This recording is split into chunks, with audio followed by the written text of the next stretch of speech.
You're listening to the Life Like You Mean It podcast, episode number 24. How many times do you think you turn things down out of fear? Whether it's a fear of the unknown, fear of failure, or even fear of success. On some level, we've all been guilty of this. But what if instead of letting your fear get the best of you, only to be disappointed later for not giving it a try, you could use your fear as a motivator? Today we're talking about the coping strategies you can adopt in the face of fear, so that you never again lose out on something you really do want to experience. My guest today, Shari Vandermolen, is an international vocalist and performer whose debut album, Quarter to Nine, released in 2015.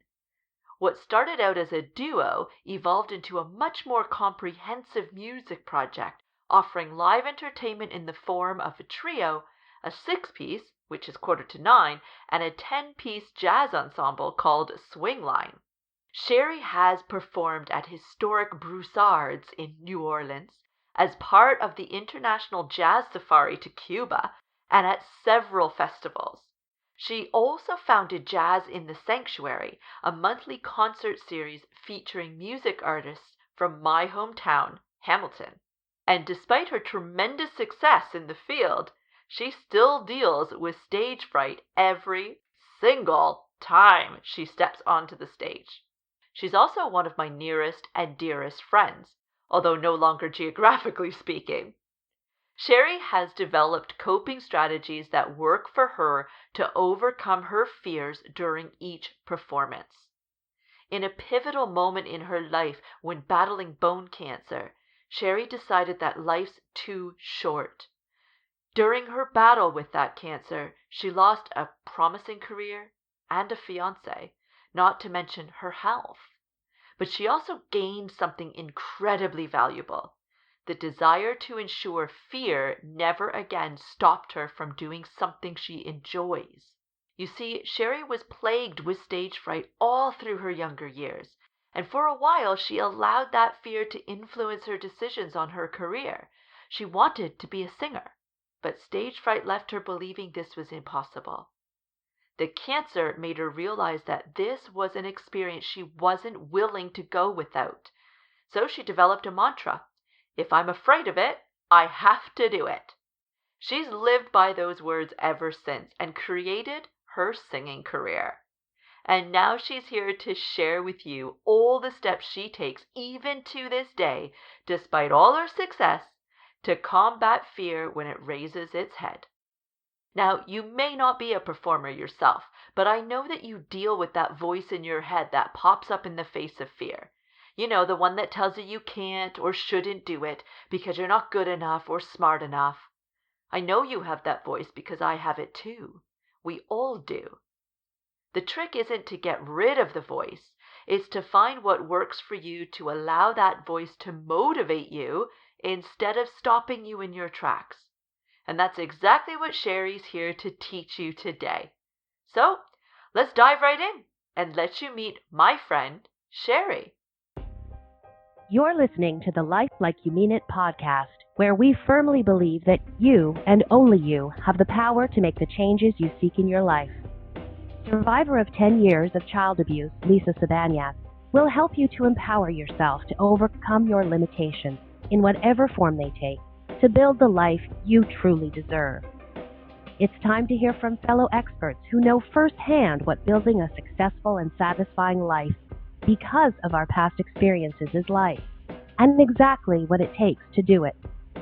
If you're ready, willing and able to get honest with yourself, roll up your sleeves and get your hands dirty with the hard work that lasting change takes, you're in the right place.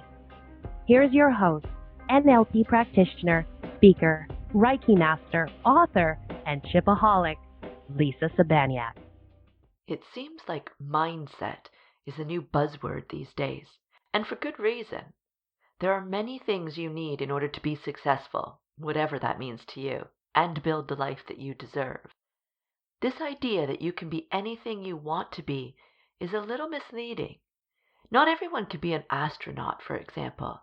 Yes, you may consider yourself to be intelligent, but that does not mean that you have the skills required to be an actual astronaut.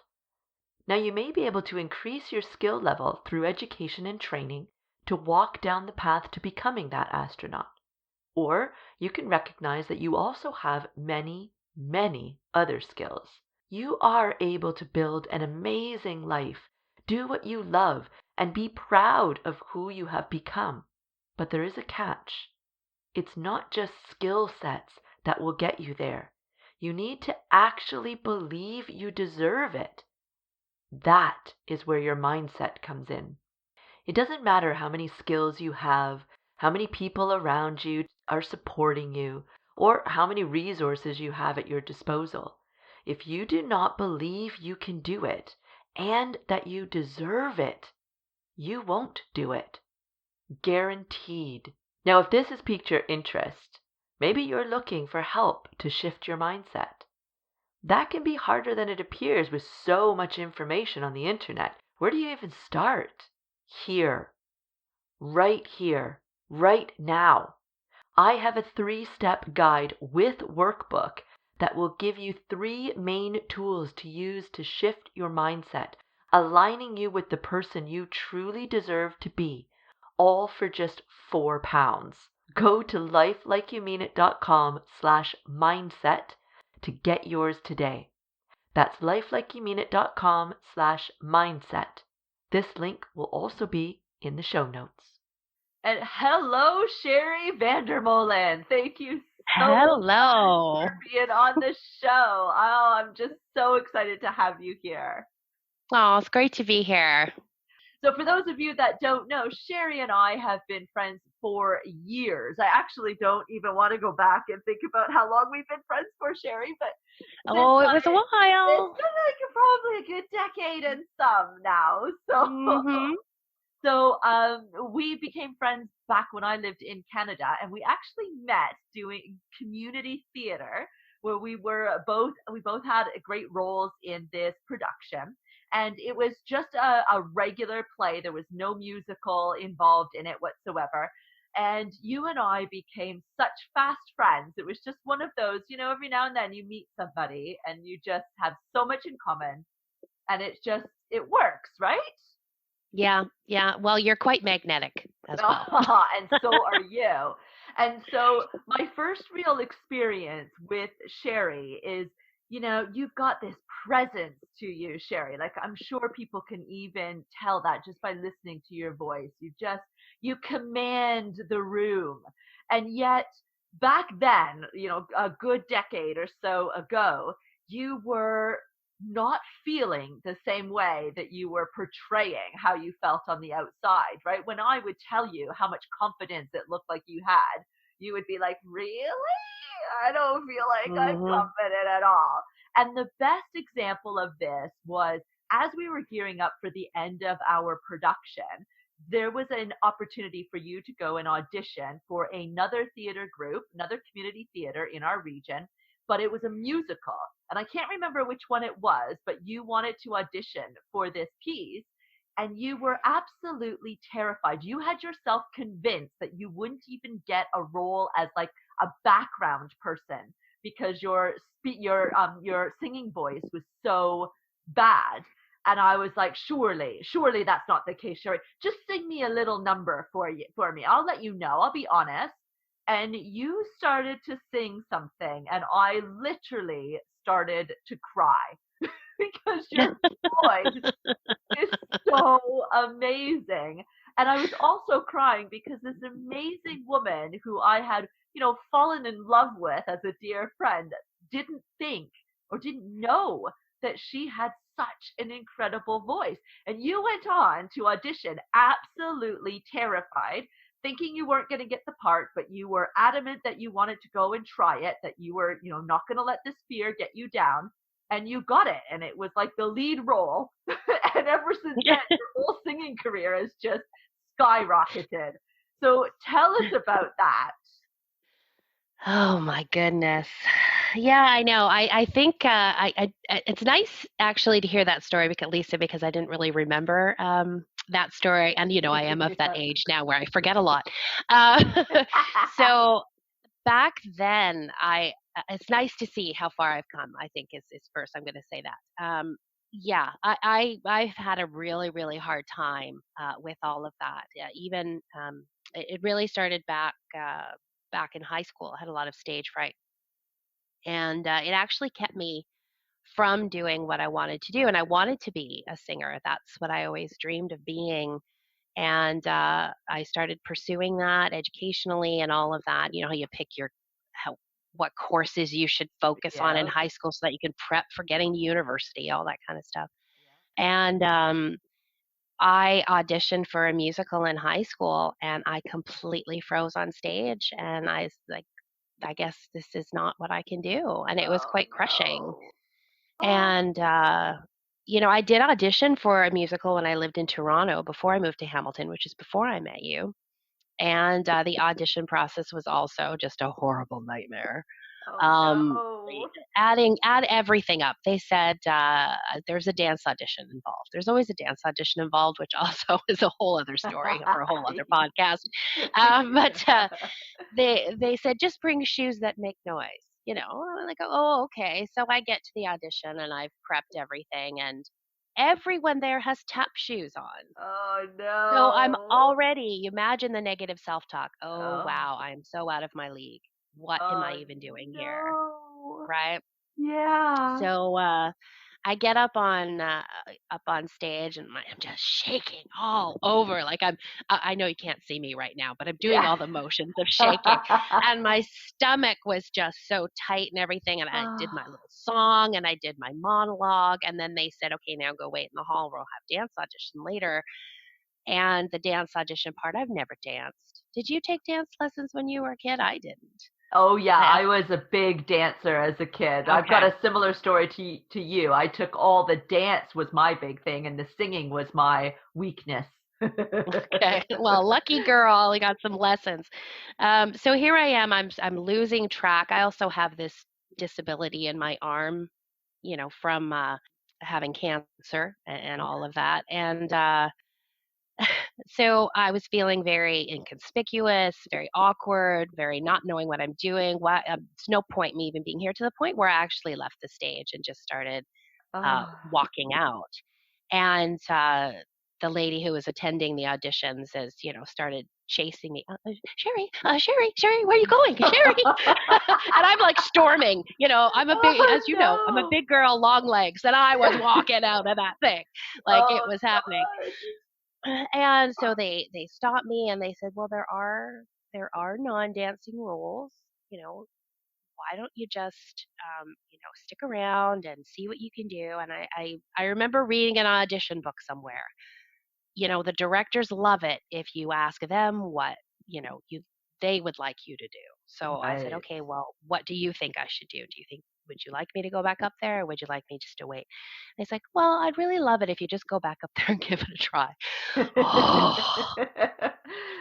So Oh. I hung my head and I got back up to the stage. And by this point, the entire group has already moved on like 10 steps now. So I'm really lost and there's no way I could ever recover. But all I did was, at the very end of it, I just kind of gave the big jazz hands, Right.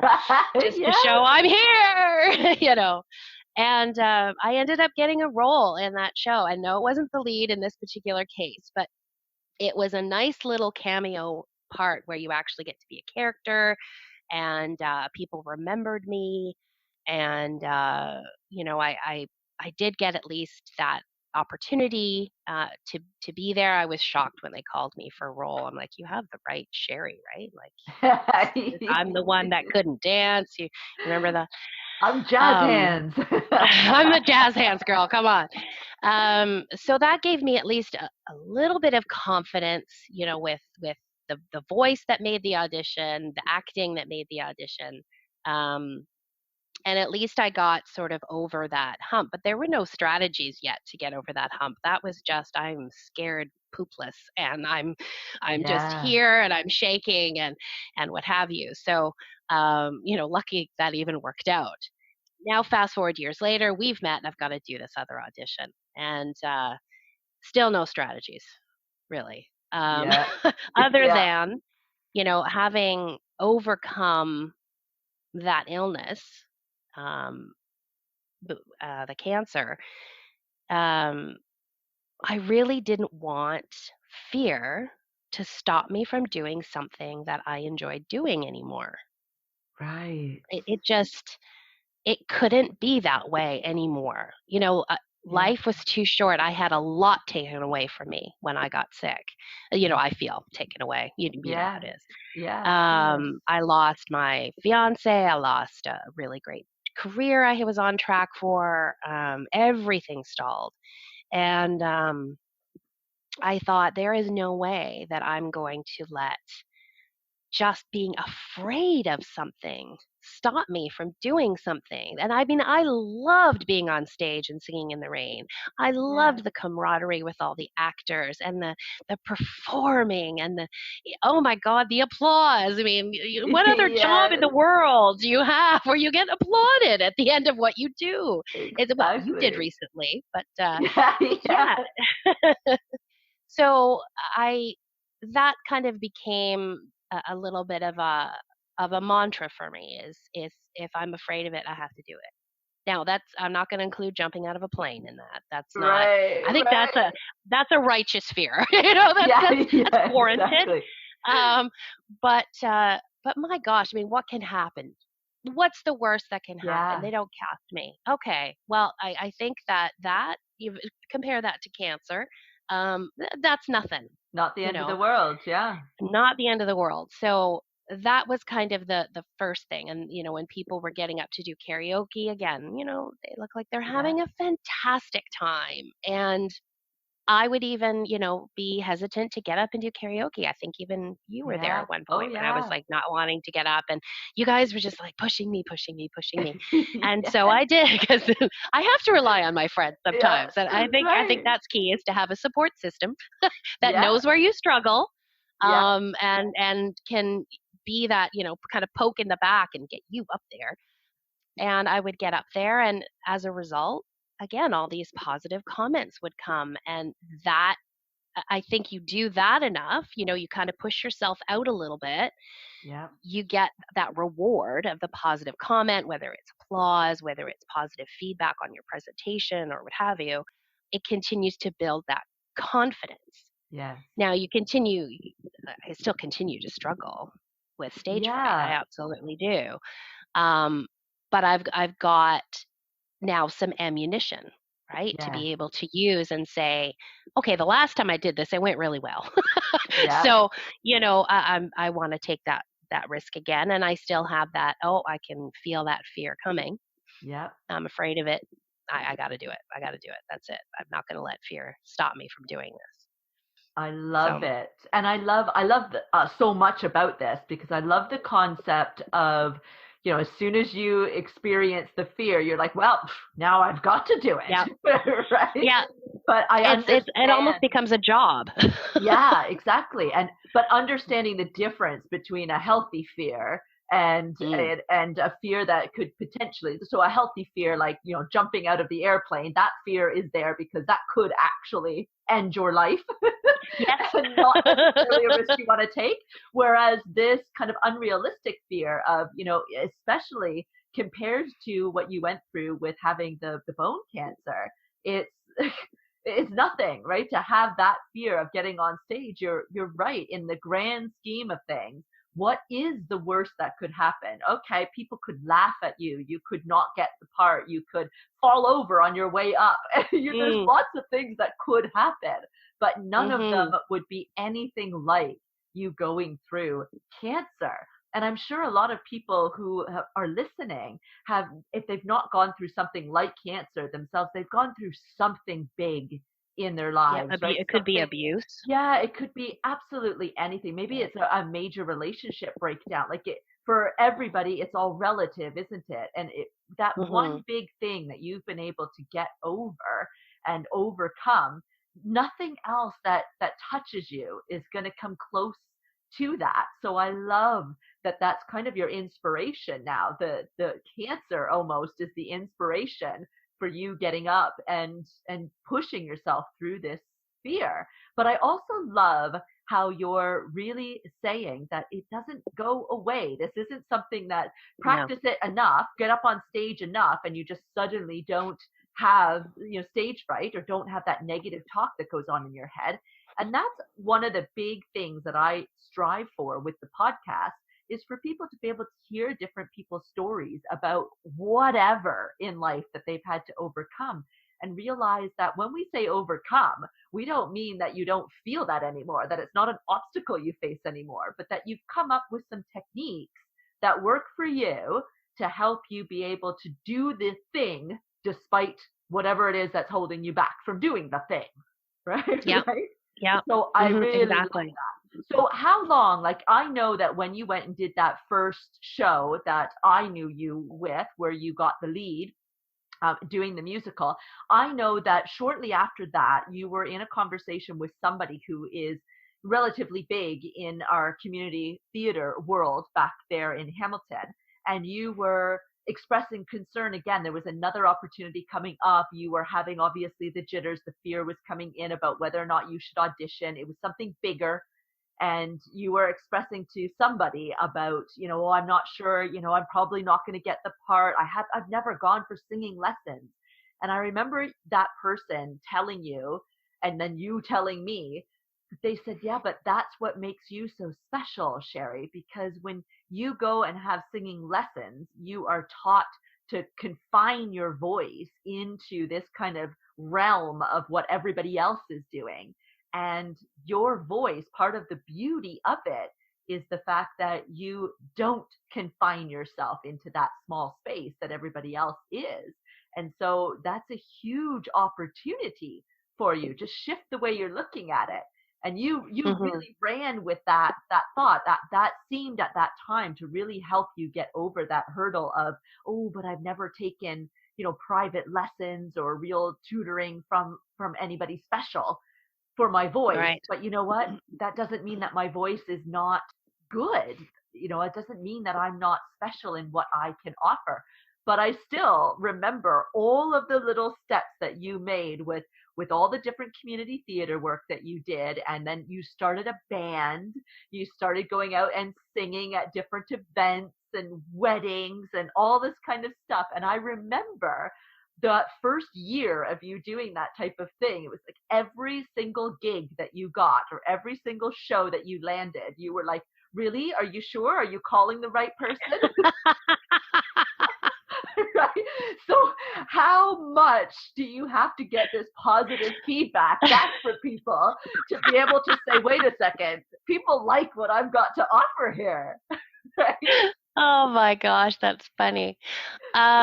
You know what? It's always good to hear, let me tell you, because sometimes if you go a really long time, well, I consider a long time without a gig, Yeah. you start to go, fade back into, oh, it's because I suck.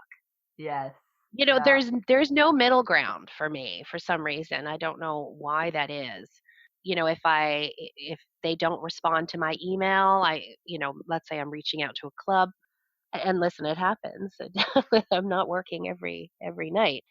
I assume that they read my email, they listened to my stuff, and they thought I sucked. So they're not getting in touch with me. It has nothing to do with, oh, maybe they got 150 emails and they just didn't get to mine, and now I'm Yeah. further down the pile. 150 more have come in. No, that's not it. No, Logically, that's no, that's it. not it. It's because I suck. Yeah, that's what it is. But I think a lot of people can relate to that. I think pretty much everybody is like that. It's like an all or nothing, right? They either respond and say, yes, we want you, and you'd be like, are you sure? Oh, okay, now I can celebrate. Now I've just got to ask the are you sure in there too. You've responded to the right person? Yeah. Oh, okay, now I can do my happy dance. And if they don't respond, it's like that's so much worse than if they did respond and say, oh, Shari, we've had a listen and you are absolutely phenomenal. You're just not quite the right fit for this particular event, but we'd like to keep you in mind. When they don't respond at all, it really is. It's like a slap in the face, isn't it? Where it feels like, oh, I'm not even worth you getting back to. I must suck. Yeah, and because then you get to make up your own story, you see. Yes. And Yes. that's not the good story to make up. No, It your never mind goes is. amok, doesn't it? Your mind goes Yeah, amok. it's those evil little troll voices that are going in your brain, and they are there at the ready, Yes, at whatever happens during the day. They're just sitting there waiting yes. for you. So it's yeah, And it's hard. And It's hard. let's just give the audience a little bit of context here, because you have had tremendous success now with your singing career, right? You've got the band, you've got the album. You were just down in New Orleans for a holiday, but were Hmm. actually prompted to come on stage to sing with a well-known musician in New Orleans, right? I mean, you Yeah, get these opportunities. People know who you are now, right? Like you've got some really spectacular things that are going on. And yeah, you it's kind of now cool. have, yeah, it's very cool. And you now have a system in place, some strategies in place for dealing with the stage fright, which we'll talk about in a minute. But I just want the audience to realize that you're not just starting out. If somebody's listening and they're just launching their business, or they're into their business and they're just getting ready to launch a new side of their business, or go out for a promotion in the corporate world or whatever, and they think that they can't relate to, you can't relate to them, right? It's like, no, you're actually well in the thick of this now. You have been doing this for years. You've built a real serious following and a serious career with your singing, and you still are struggling with stage fright. You're still dealing with this whole I'm afraid of it, and so I'm going to push myself to do it anyway type of mentality. It hasn't gone anywhere. No, no, it hasn't.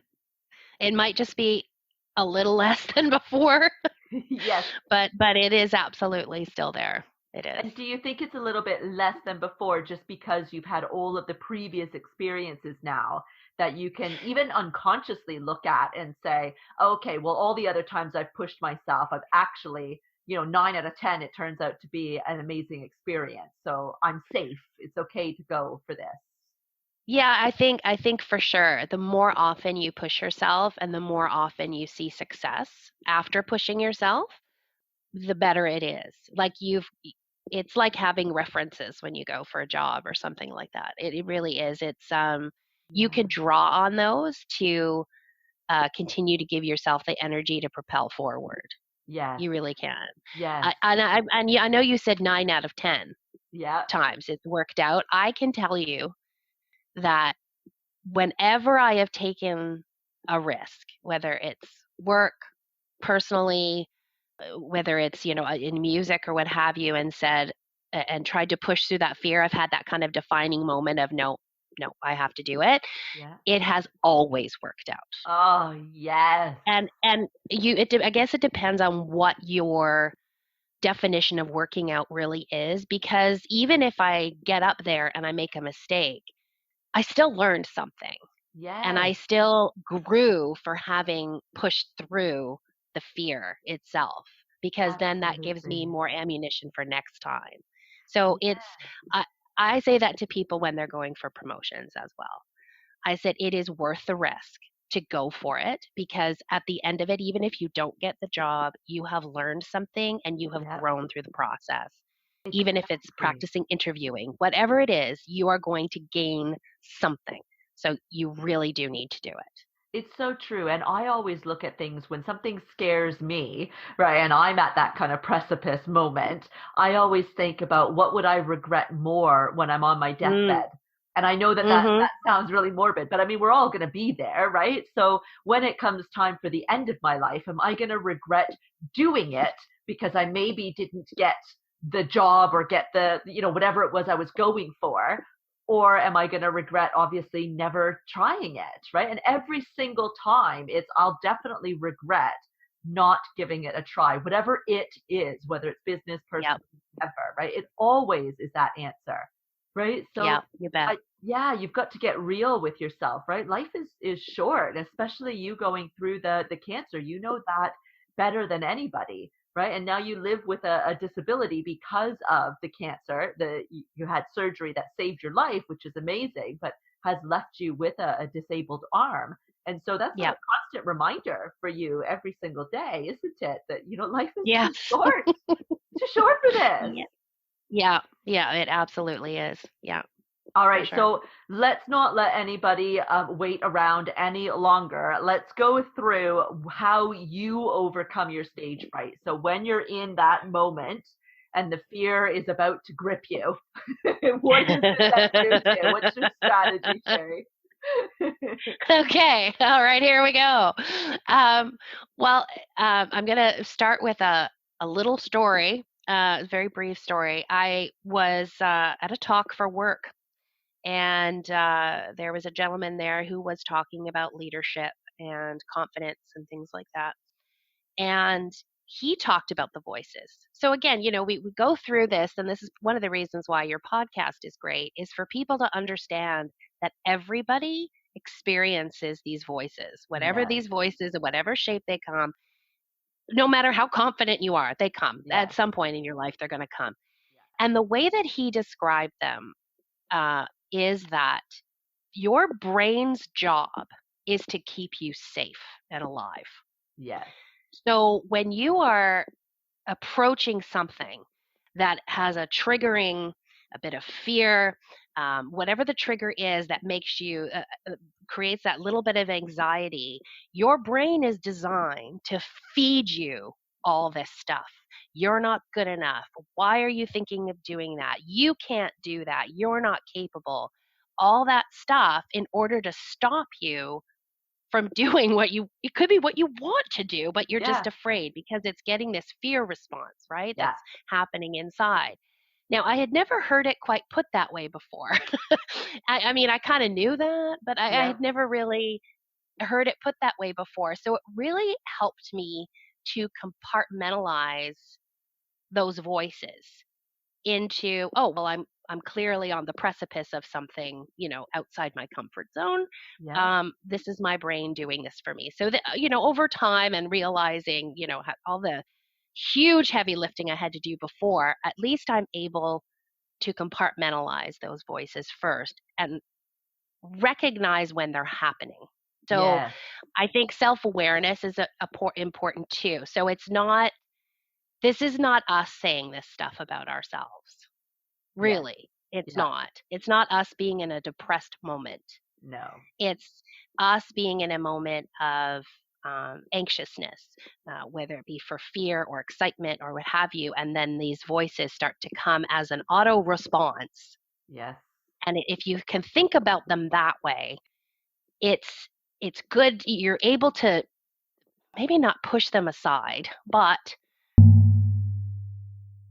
This is the perfect spot to take a quick break and talk about my 3-step guide to shifting your mindset, complete with workbook. Anytime you are looking to make changes in your life, you need one thing to ensure you can pull it off: consistency.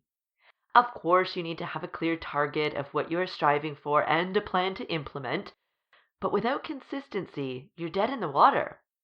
That's because it takes 21 to 66 days to change a habit. And that's really what we're talking about here. Changing your habit of a self-defeating, disempowering mindset to one of empowerment that serves your highest good. That's why my guide includes a workbook. I've designed it to support you in the work that you need to do to make the changes you are seeking. Sitting down each day to complete a task develops new habits.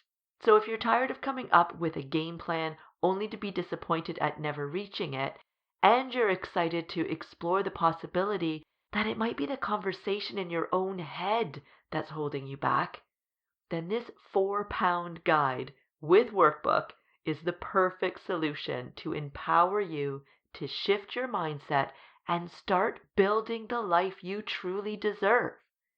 Get yours at lifelikeyoumeanit.com/mindset. Again, that's lifelikeyoumeanit.com/mindset. This link will also be available in the show notes. Are you ready to make some serious changes by living your life like you mean it? I've got just the thing for you.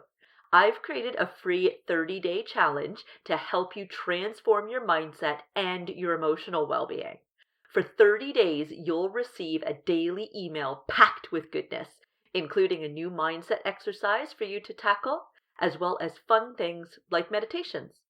All you need to do is to commit to this challenge by registering and then opening the emails each and every day and completing your challenges. Simple, right? If you said yes, then you're ready and you know that you deserve this. You can register for free by going to lifelikeyoumeanit.com/challenge. You can also find this link in the show notes. Tailwind is my favorite scheduling app of all time. I use a different scheduler for Twitter, Facebook, and LinkedIn, but for Instagram and Pinterest, nothing beats Tailwind. On average, I get 1.8 times more likes on Instagram and 6.9 times more repins on Pinterest. Because I've harnessed the full power of Pinterest using Tailwind, the majority of my web traffic now comes from Pinterest for free. Yep, I've ditched the bulk of my very expensive Facebook ads in favor for what is essentially free advertising on Pinterest. Of course, you can pay to promote your pins and even run ads on Pinterest, but with Tailwind, I don't need to do any of that. Instead, I use the tools available to make my pins seen by the most people. I use their tribes feature a lot. Tribes are groups of people who have banded together on Pinterest to share each other's content. Most tribes have ground rules, one of which is usually that you must repin or share at least at a ratio of 1:1. So every time you post in the tribe, you need to repin or share someone else's content as well. And I'm telling you, this one tool alone has been a game changer for me and my business. Interested in finding out more? Head on over to lifelikeyoumeanit.com/tailwind for more details. The link is also in the show notes. Second thing for me is make my voice louder than those voices in my head. Oh, I love it. I love it. Because then you can drown them out or you can shove them down. Think about them going into a manhole in the ground. You know, you're shoving them down there and your voice is that big manhole cover. And if you can shove them down, you'll be able to kind of at least get up off the chair. For me, it's a get up off the chair moment. So I had, you talked about New Orleans just recently. So yes, I was in New Orleans and I had this wonderful opportunity. All I really had to do was go let the band know I was there. That's really all I had to do. Everything else would have pretty much worked out. And I sat there and I listened to the first set and oh my gosh, they were so incredible. Such incredible musicians. It was just, oh my God. And every time I'm in New Orleans, I go and listen to Jermaine. I think she's Jermaine Basil. She's over 80. Wow. She's a legend. She's a legend. She has played every single jazz festival in New Orleans. Wow. They're having their 50th anniversary. I saw your pictures and videos. She does not look like she is in her 80s. No. Oh, she is spry. Oh, I hope I can be that spry when I'm that old, honestly. Oh, no kidding. So here I am and I'm listening to her and, you know, easy enough to get intimidated listening to legend, right? Okay, I'm sitting here like, do I have to sit here and listen to her too while I'm getting ready? Yes, of course I do because I love her and I want to. And then during the set break was when I was supposed to go up to musicians and they kind of disappeared for their break. And then it started happening. Yeah. All of that. Well, you know, I don't really need to go up and talk to them. I'm okay if I don't get anything. You know, no, you know, I don't have to. I don't know if I want to now. Oh, my voice isn't all in great shape today. I drank a lot last night, blah, blah, blah. All these little things. All these excuses.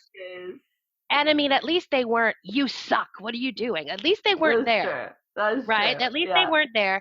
But they were just these little things that would have made it very easy if I didn't realize what they were.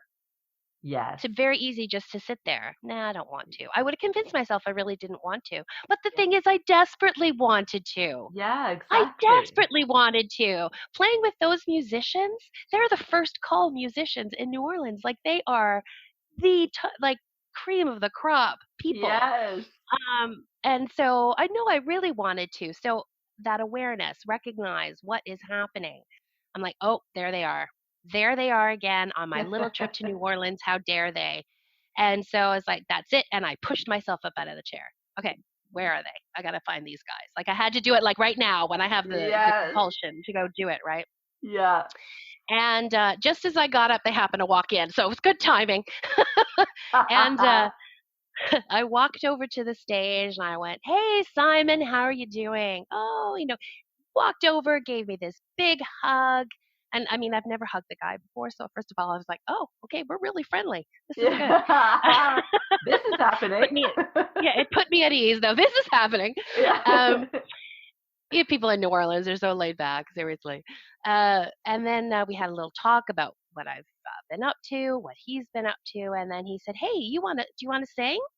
And I was I would love that. And then the Canadian kicked in, which for those of you who don't know, the Canadian, oh, if it's okay, if it's not an imposition, I really don't want to impose. Yeah, so that came in. I don't know if you still do that, Lisa, now that you don't live here anymore. I do. Oh, okay. I'll somebody will bump into me with their grocery cart at the food shop and I'll turn around and apologize.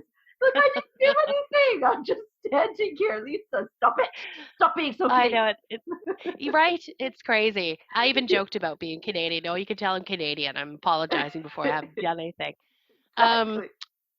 So yeah, we just worked out kind of maybe in the second set. If not, we'll do it in the third set. I said, okay, that's awesome. Didn't even ask me what song I was going to do because they are that good. Oh my God.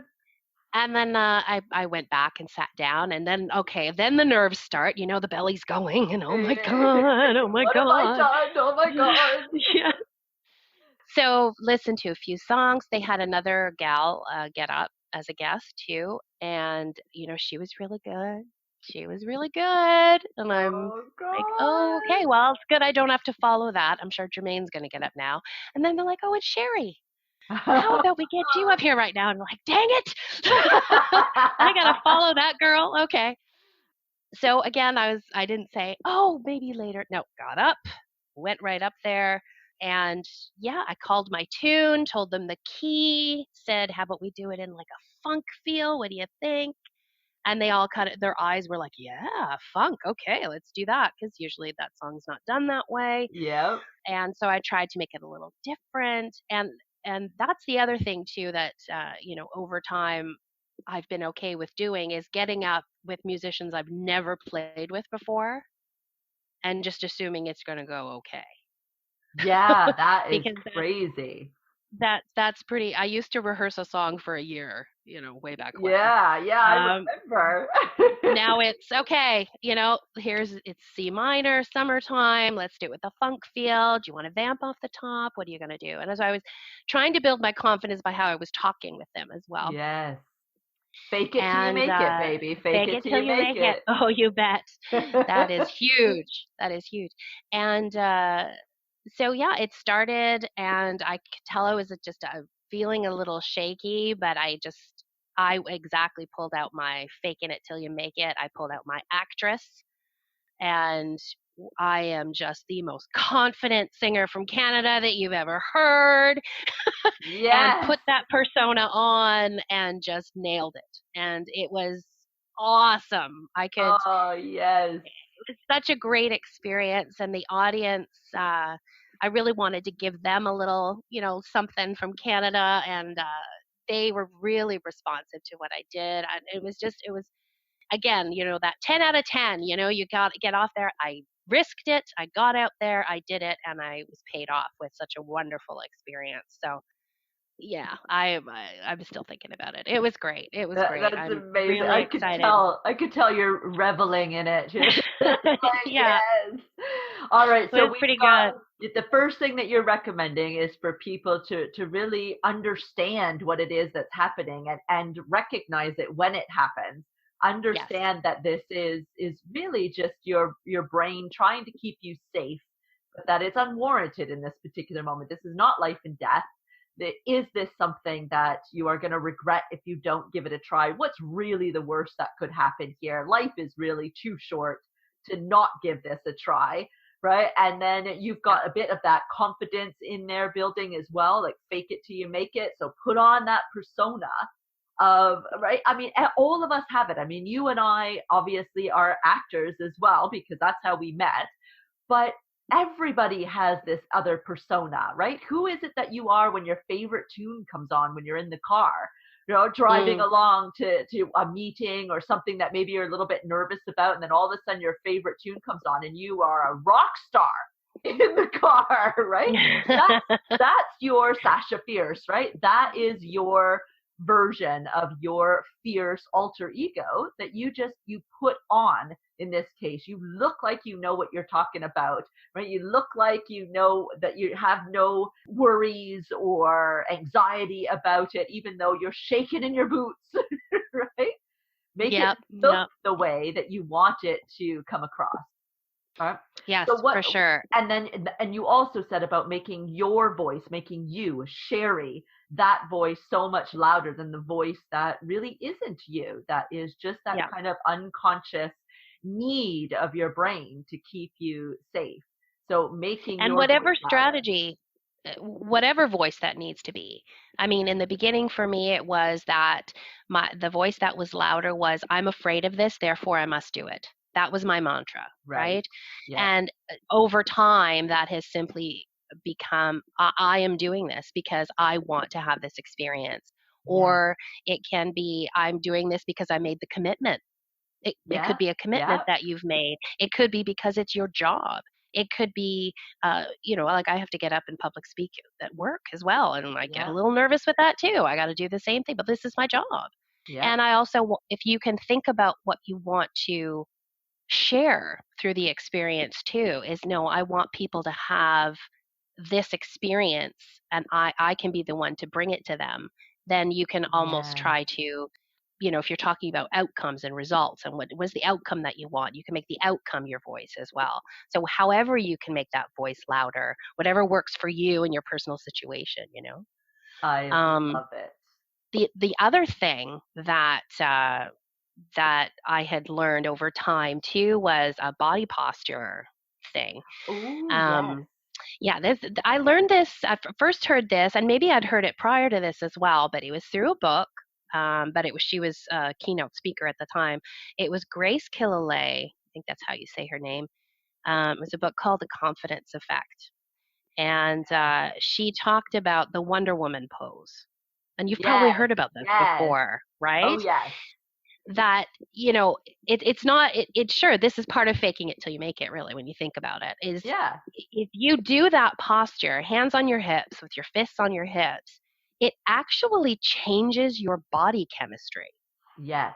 It actually does something, and it makes you more confident.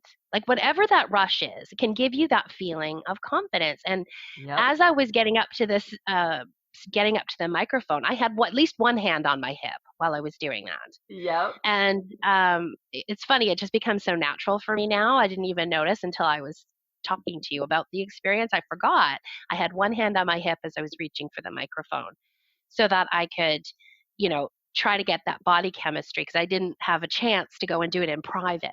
But I've coached people how to do this in private before giving a presentation at work. It's people who are really shy and afraid to give a presentation. I said, okay, go in the bathroom for 2.5 minutes, stand there with your hands on your hips. You're going to feel like an idiot. Doesn't matter. Just stand there, take some big, deep breaths, and you're going to find that you feel more confident after it. And they came back and told me that it worked. So I know this is like a tried and true now. So I do it all the time before I get up on stage. Yeah, we talk about this a lot in NLP and the work that I do as well, where it's known now that communication, probably 80% of the communication that we have is through our body language, right? It doesn't even involve words. And so that is the big thing. If you are wanting to come across like you're confident, but you don't feel confident, hold your body in the position that you held it the last time that you were confident, which is usually shoulders rolled back and down, right? A straight spine, right? If you were to just think Mhm. about what people would look like or what you would be doing if you were engaged in a meeting, say, right? You would probably be leaning a little bit forward in your seat. You'd really be listening. There'd be no other distractions around, right? You wouldn't be fiddling with anything more than likely, right? Stuff like that. So that's what you would want to emulate if you didn't feel like you were engaged with a conversation with somebody that you really needed to be engaged with. Just do all the same mannerisms, because you're not just communicating to them that you're engaged, you're communicating to your own unconscious mind, right? And same thing with confidence. It's like you stand there like Wonder Woman or Superwoman, whatever, right? And you've got the shoulders back, you've got your fists on your hips, everything that exudes confidence. You're not just showing that to the audience or to the people that are in the meeting or whoever you're doing that in front of. You're doing it to yourself.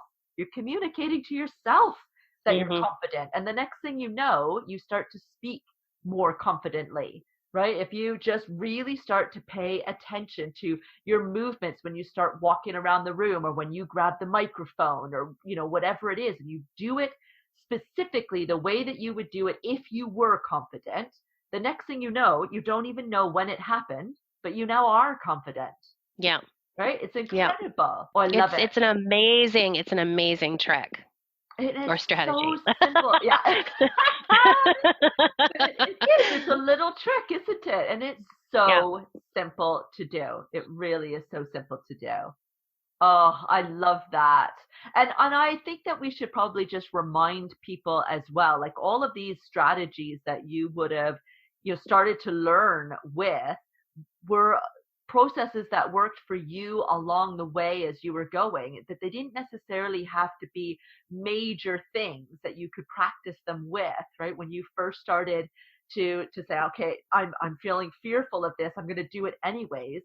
We could have been talking about a small audition where there were 3 people watching and that's it, versus now you might have to put in a demo reel and you might have to go and audition in front of, maybe 50 people are there because the other 40 people are also auditioning, as well as Yeah. the 10 others that are there to judge you on whether or not you're good enough to be there. Or the New Orleans, it evolves. So it's not that you necessarily have to push yourself out of your comfort zone in some massive way. Do it in the small little ways and they start to add up and you gain your confidence. You start teaching yourself that you're actually wrong. That voice in your head is wrong. You can do this. This isn't life Yeah. and death. And it's so worth the opportunity. It is. And I think you know what they say about mastery too, right? It takes 10,000 hours of practice or something like that. Yes. And I think if you can start small and just keep practicing, overcoming fears or overcoming those voices, the more you do that, the better you're going to get at it. Yeah, absolutely. I mean, could you imagine when you went for that audition, when that was the first audition that I had seen you go to Hmm. for singing? And could you imagine then that you would be in New Orleans and that you would have this No. incredible opportunity and that you would take it, right? So these are Yeah. small steps that you took over the course of years that actually built your confidence enough to be in the position you are today. Yes, absolutely. It really does lead to bigger things down the line, more rewarding things. I love it. I absolutely love it. And I think part of it too is to allow yourself to look back at your other experiences and pat yourself on the back too. Right? I think people get so caught up in okay, well, I was pretending to be confident, but I really wasn't. I was really pooping my pants and I was a mess and all I could think about was all the things that I would like to do differently next time. When you catch Hmm. yourself doing that, I think it's important to take a step back and say, you know what, I'm going to make myself focus on the positives. What were the looks on the faces of everybody else? Were they engaged? Were people asking me questions afterwards? Or in your case, were people applauding? And, was I getting any kind of positive result that I could focus on instead of allowing that voice? Oftentimes that voice comes back up after you've finished everything and ruins your party because all it wants to do Yeah. is on some of the negative things, right? Or it seeks out something negative when it wasn't even there. Yeah. Yeah. I remember having a performance, one of my early performances, just singing, not performing in a show. I forgot a couple of lyrics along the way in one of the songs I was Oh, doing.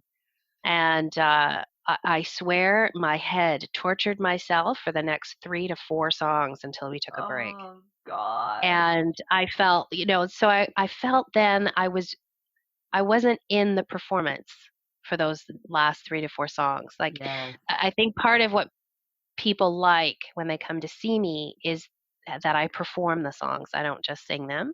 I've heard Yes. that all the time. Absolutely. Oh yeah. Um, and I think that I probably robbed them of something for those 3 to 4 songs because I was too in my head. Yeah. And I had to learn some way of letting that go as well. And I think maybe that's just happens over time. But I can remember another one that happened fairly, well, in the last couple of years anyway. Again, you remember all Yeah. the times Oh you made a yeah. mistake. You do. Um, I was singing another song it was a really big show, and I flubbed the lyrics a little bit, and it was noticeable. Like usually, I can uh, cover that oh when that yeah. happens, but it was pretty noticeable. And so when the song ended, I called it out and made a joke about it because I don't think anyone didn't notice. I'm just going to say Right. that, Yeah. and said, "Well, at least I'm singing live. I'm not lip syncing like Beyonce or something like that." Yeah. So I made a little joke about that. I laughed, they laughed, and I was able to move on immediately. Yes. So like I let it go, which was great. Now, yes, I know I still think about it years later, Yeah. but Yeah. I kind of loved how I let that go because that was I think also recognizing when you've made progress is a good thing to do for yourself because you know, like I said, I would have tortured myself Yes. until I took a break and screwed up more, Yes. had I not been able to let it go. And then I was able to actually publicly laugh at myself was Yeah. huge Exactly. for me. And people So love that, right? I mean, they people, did. they love the sincerity of it. And if you hadn't brought it up, then they may have spent the next several songs whispering to each other, do you think she knows that she made the mistake? Was that a mistake? Was that, do you know what I mean? But Yeah, you you never being able know. to call it out, people like, it's the same thing as when you talk about, doing Facebook lives or YouTube videos or things like that. And people fret about having a script down and using a teleprompter and all this kind of stuff.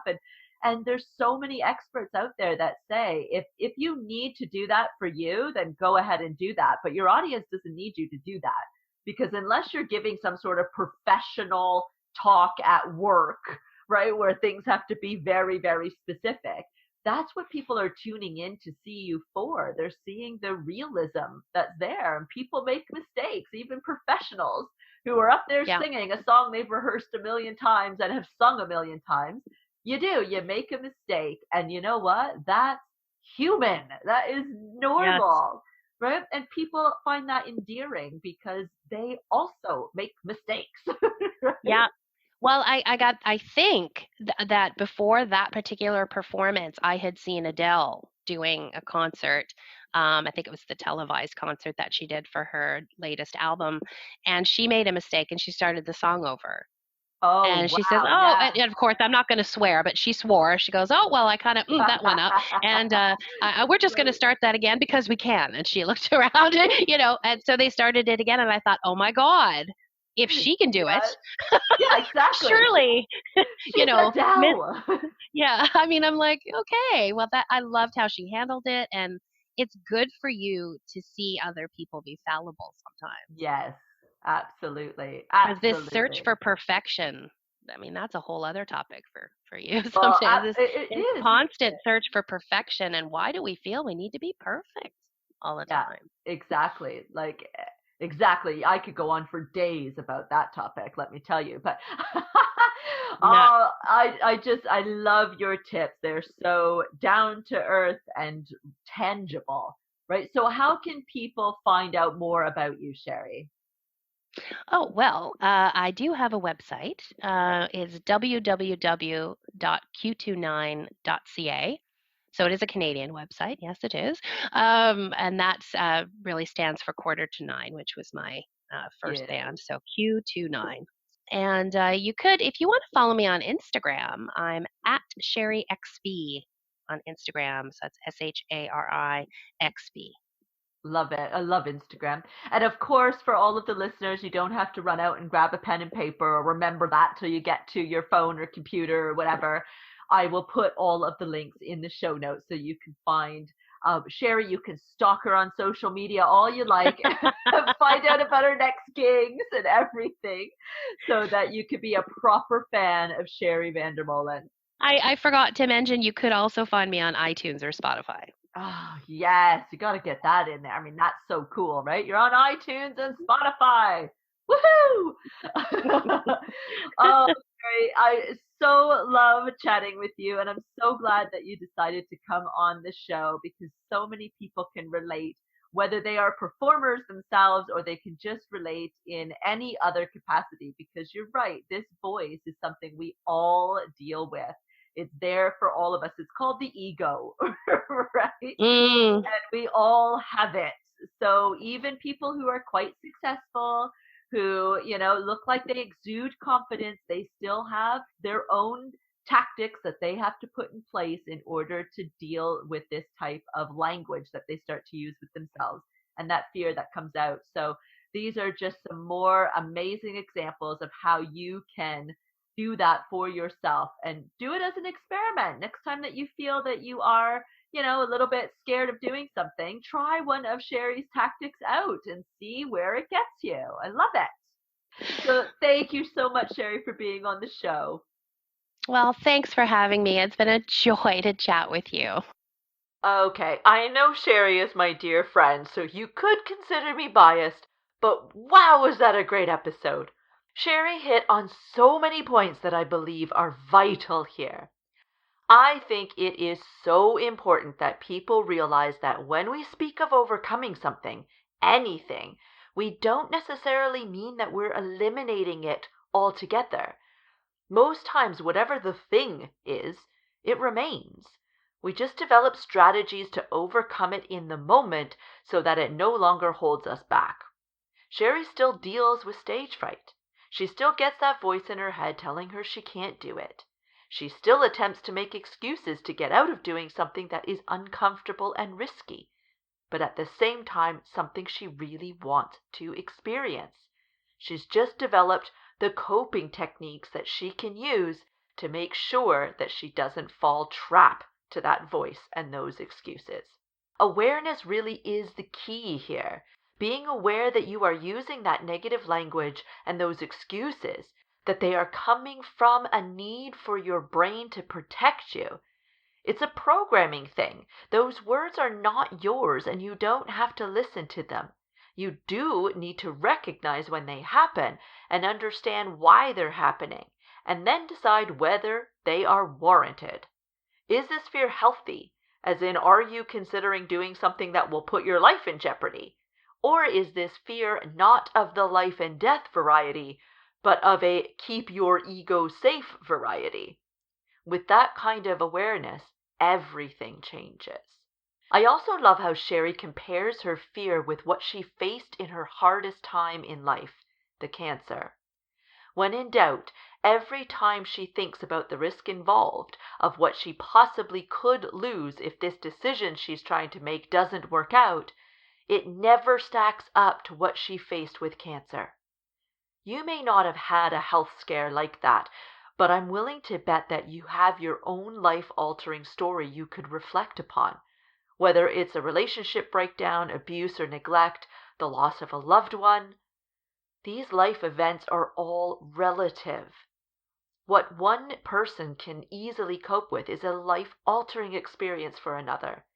Whatever it is that you've faced, you've made it through the other side. Or perhaps you're in the thick of it now, working tirelessly to get to the other side of it. Remember that struggle. Remember how you got through it. And then compare the difficulty you faced in that experience with whatever it is you are fearing now. Chances are you'll be able to do the same thing Shari does. Realize the risk is nothing in comparison to what you've been through, and you'll regret it if you don't try. Thank you to my guest today, vocalist, performer, and confidant, Shari Vandermolen. As usual, you can find the links to Shari's website and social media platforms over on the show notes. Just go to lifelikeyoumeanit.com/blog. And thank you for listening to another episode of the Life Like You Mean It podcast. Now go write down all the possible mantras you can use in the face of fear. Thanks for listening to the Life Like You Mean It podcast. Head on over to the show notes for this episode and all past episodes at www.lifelikeyoumeanit.com/blog. If you love the show, leave a rating and review. Share that love by spreading the word. Post a link to your social media. Share it with your friends and follow or subscribe to the podcast on your favorite podcast hosting site. Thanks so much for tuning in. Until next time, remember to live your life on purpose by living life like you mean it.